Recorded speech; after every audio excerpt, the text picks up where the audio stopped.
Hello my lovelies, I hope you're all well. Please excuse the exhausted face that I have. But if you're already subscribed to me, then you'll be aware that my daughter has been rather poorly and she's been in hospital, and yeah, hence the exhaustion. Because I've started a new job as well. But for those of you that are interested, I'll update you on what's going on with my little girl at the end of the video. So we're going to be watching a video where asking America if they still like Joe Biden. This is Savannah Hernandez back out on the streets of Dallas, Texas for our monthly How is Joe Biden Doing as President video. Let's go ask our fellow Americans how they think our president has done so far. How are we feeling about Joe Biden as president? No English. No English? Where are you from? I'm from Cuba. I don't know what's going on in presidency. Oh gosh. Not as good as I thought, to be honest. I mean, you see gas prices? I do. He did that, but I mean, I still stand by my choice. Oh, not this. No? I think he's doing a lot of talking, not as much action as he could be.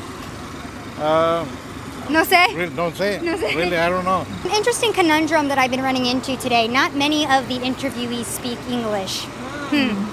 I mean, the man like 95, so I don't really know how good people really wanted him to do.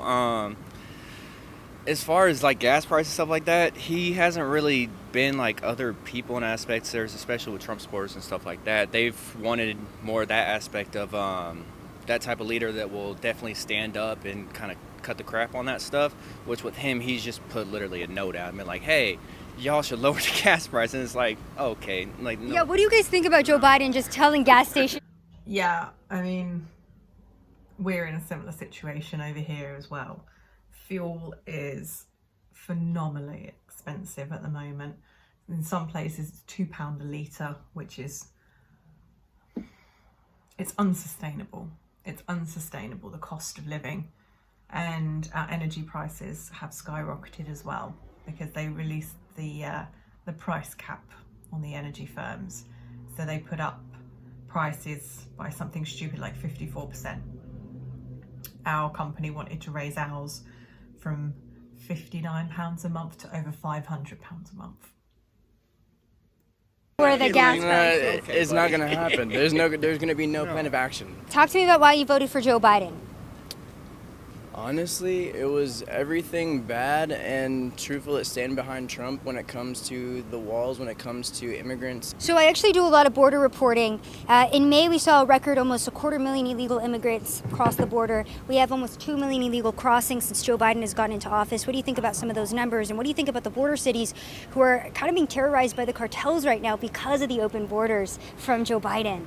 To begin, honestly, with the numbers that have gone up, I don't see it as something that should be seen as a negative towards America. We come here for a better opportunity and a better place, so I don't necessarily see it as a downfall, and that was something that Trump was standing for. But I always agreed that coming to America is an opportunity, not necessarily something we should stop anybody else from doing.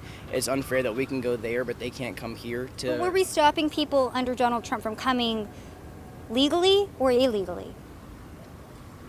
Illegally. Now seeing the state of America under Joe Biden, we're almost 2 years in, we're dealing with record high inflation, we have some empty grocery store shelves, the gas prices are kind of high.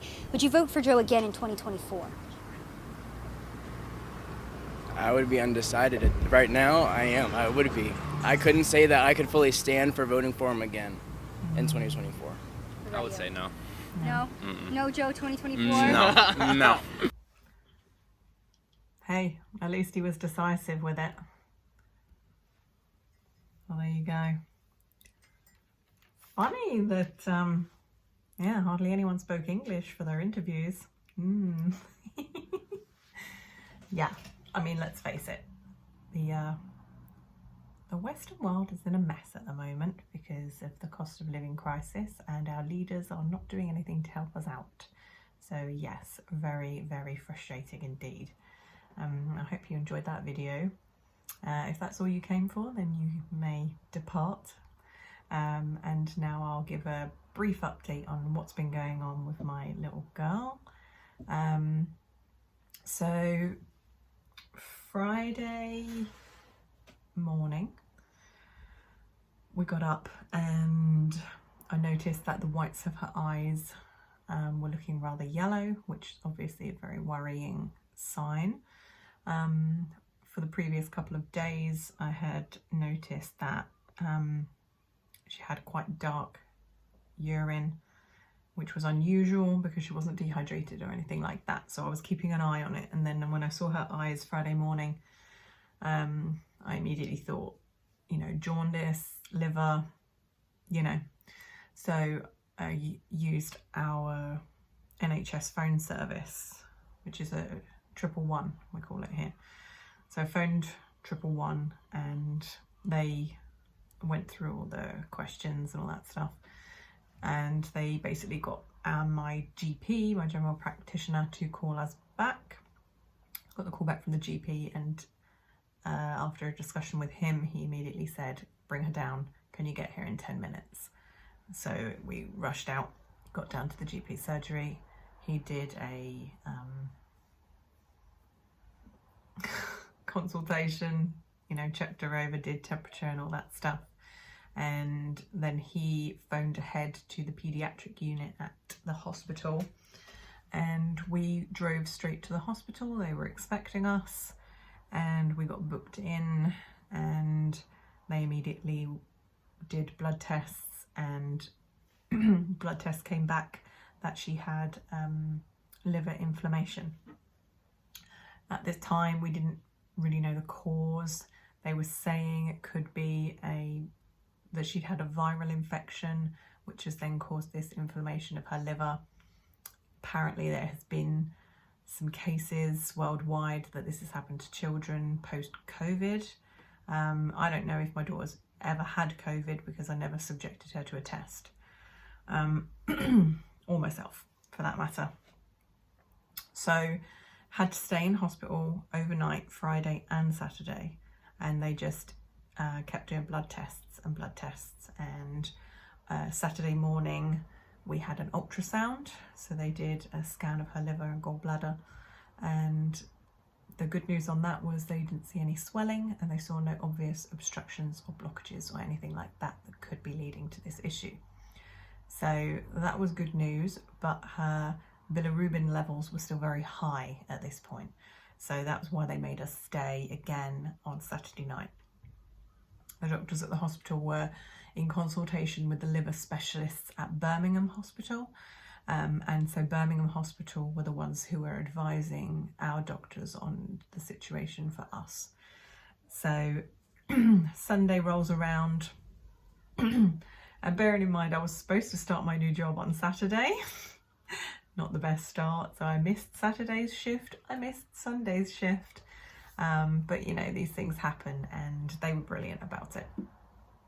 So yeah, Sunday rolls around, more blood tests, and they, you know, the doctors, they said to us, you know, she's clinically well, there's nothing wrong with her. You know, they were doing all the observations like blood pressure and temperature and all that stuff, and there was nothing else wrong with her apart from these high bilirubin levels. So they let us come home Sunday evening. But we had to go back in then on Monday. So we turned up again Monday morning and were stuck there all day again, and yeah, it was stressful. But yeah, more blood tests and, you know, same situation. So they sent us home again. Tuesday morning, this was yesterday for me, Tuesday morning, back to the hospital. But the good thing was that on the Monday evening they had given us the numbing cream to take home with us, so we could put the numbing cream on her. But I mean, by this point she was like a little pin cushion, she got holes everywhere. We put the numbing cream on her at home, which meant when we got to the hospital she was kind of ready to go for the blood tests at that point, because that was some of the hold up at hospital. Hospitals are really slow anyway. But yeah, so we were all sorted and ready to go as soon as we got to the hospital. So we were only at the hospital for maybe 4 or 5 hours on Tuesday. And the blood test results came back that her levels were starting to go down. So that was good news. And so Birmingham advised our doctors that we didn't have to go in on Wednesday, which is today for me, that we could have the day off and let her rest, you know, not getting any more blood tests and stuff, because she was stressing and she hated every second of it, which is understandable. You know, she's 4 years old. She doesn't want needles sticking in her. Yeah, so I was able to get to work Monday evening and Tuesday evening, but obviously I was cream crackered because I'd been at the hospital pretty much non-stop. But it was nice to get out and, you know, a change of scene, get your head in a different place and all that stuff. And obviously on Tuesday, when they told us her levels were starting to go down, they were improving, it took a big weight off my mind. So yeah, we haven't been to the hospital today. We have to go tomorrow. So we're going to be up bright and early to get ready to go to the hospital tomorrow. Hopefully the test results tomorrow show more improvement, but I will definitely keep you all updated as and when. In fact, it'll probably be, for you, it'll be probably be the day you watch this. Yeah, I'll keep you all updated if you would like to know. And I just want to say thank you very much for all the kind comments. You know, it means a lot that some of you have said that she's in your thoughts and prayers. It's very nice. And a very special thank you to those of you who used the super thanks feature to give a little donation to me and my family. Obviously, you know, I missed out on a bit of work, so that's going to come in handy. Thank you very much for that. But yeah, it's been a time, you know, and when our normally very healthy little girl got very sick, and it was worrying and very stressful, and there were a lot of tears from all of us. But yeah, hopefully we're on the way out of it now. I really hope so. So yeah, hospital tomorrow, and then I'm working again Thursday evening. So yes, so this video is probably going to be going out Thursday morning.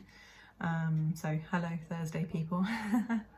And yeah, just thank you again for your kind words, and I will see you very soon.